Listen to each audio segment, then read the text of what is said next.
thank you for joining me in this conversation about the future of our city and our region. It's great to see so many leaders and policymakers and people that have traveled from all over Florida and really all over the United States to be here today. There's been some recent news about the potential challenges of climate change and how the issues it may pose for our nation and our region and especially our city. The recent National Climate Assessment makes it clear that the Southeast, and particularly Florida, may face higher temperatures, increased storm intensity, sea level rise, and other threats that will challenge our economy and our way of life. And I want to make sure that we understand that these challenges are actually opportunities. Opportunities for us to create economic growth and an even better quality of life here in Orlando. And today what I want to do is I want to continue our conversations about how our community, how Orlando can be a leader in climate action and energy. In Orlando, we've come a pretty good ways with our Greenworks Orlando plan, and we have taken the support of our city council to demonstrate that our economy and our quality of life can certainly be affected by that. I want to thank our city council for their support. They're represented here today by Commissioner Stewart. Commissioner Stewart, why don't you stand up and get a little love there?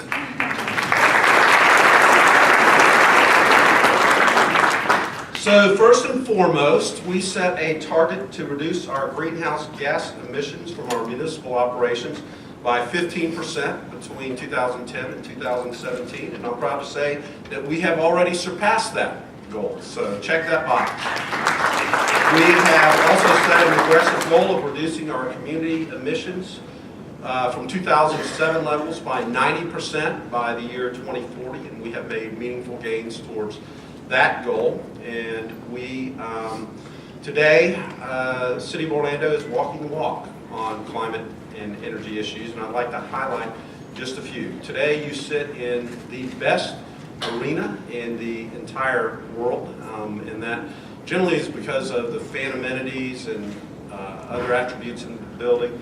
But most importantly to you today probably is this is a LEED certified gold building, and we are going through even more energy efficiency capital improvements even as we speak.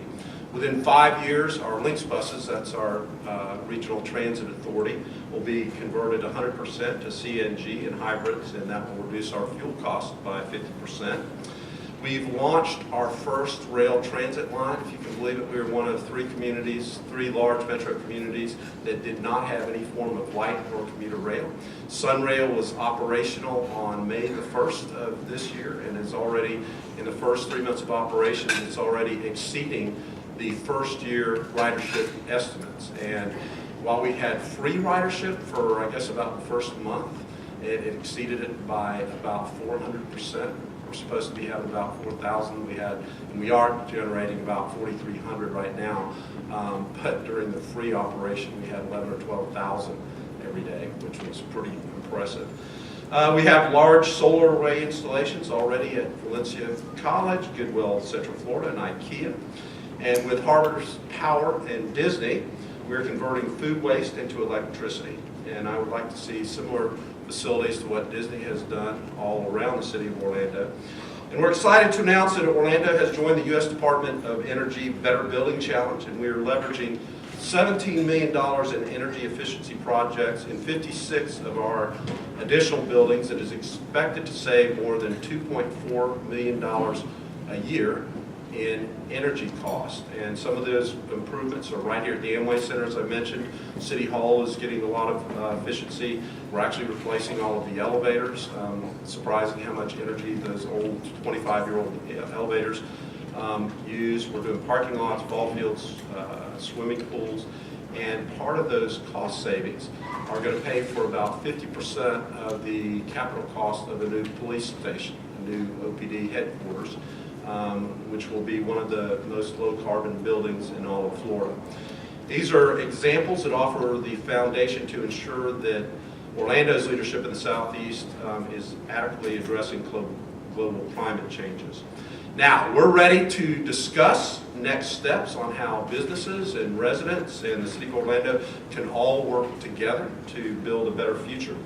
So over the next few years, we're going to pursue 5 initiatives Number one, we're going to increase our commitment to solar energy and support business and job creation that follow solar energy production. I see May Lynn, who was the chair of our OUC board right there, nodding her head. She's one of the true believers and movers and shakers in that area. We're going to explore waste solutions that produce energy and reduce our dependence on foreign oil and save tax money. We're going to increase our tree canopy. I know that if you flew in to OIA and looked down, you thought, wow, there's no buildings, it's all tree canopy. But our goal is to have a 40% tree cover to create some great shade and some great urban forest. We want to work on crafting energy efficiency and green building policy.